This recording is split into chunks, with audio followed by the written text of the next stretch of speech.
So are you surprised, shocked, utterly enraged, or just downright happy? The Hurt Locker beat out the blockbuster Avatar. You might just say a disappointment of epic proportions. Catherine Bigelow became the first woman to win Best Director for her film, The Hurt Locker, which was made on a shoestring budget. But the biggest question of the night, did the Oscars live up to all the glitz, glamour, and excitement it was supposed to with those two funny guys, Steve Martin and Alec Baldwin? If I had something to say about it, the Raptors-Sixers game had more flash and intrigue than the 82nd annual Oscars. Sorry, ABC. Margin of error starring the Raptors' arch nemesis Thaddeus Young, who had a career night, and it was not by accident. He was rewarded by his teammates for his stellar play, from his quick first step from blocking Andrea Bargnani and then heading straight to the basket. There was no contest in collecting that gold statue. Best Supporting Actor has to go out to a player who might have felt out of his element from the start of the season. Jrue Holiday is adjusting just fine, earning a role in the starting lineup and showing his potential as a player. His put-back bucket to widen the margin of victory for the 76ers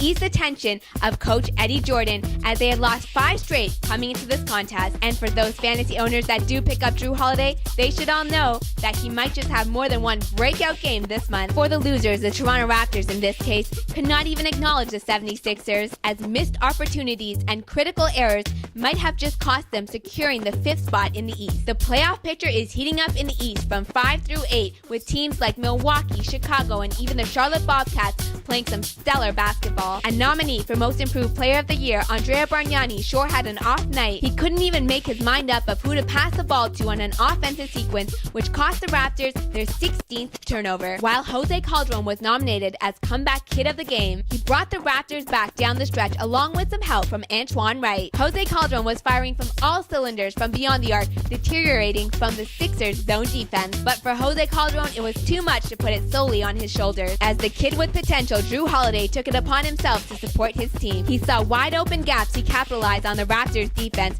and went 3 of 3 from the field for 7 points in the final minutes of the game. Boom goes the dynamite, but for the Toronto Raptors, the margin of error blew up straight in their face. A notable mention, however, must go out to Reggie, a Raptors fan favorite. Reggie, the crowd favorite for the Toronto Raptors, was doing it all. He was picking the pocket of the Sixers, showing us his offensive putback moves, and throwing down some hustle plays of his own. It was just what the crowd wanted to see, up until the Sixers came back with some transition offense of their own. It was just too much for the Raptors to handle. No wonder why the Sixers are number 1 in that category. This game was one for the taking, but just like many great movies, the ending never seems to work out the way you want it to. It's back to the drawing board, as the Raptors now have to face the world champion Los Angeles Lakers at the Staples Center. Let's hope the Raptors can get those Lakers when they're vulnerable, having lost 3 straight, the first time since acquiring Pau Gasol. The Raptors are healthy, but let's see if it converts into some victories. I'm Kyle, thanks again for joining me inside the Purple Room, and I will see you again next time.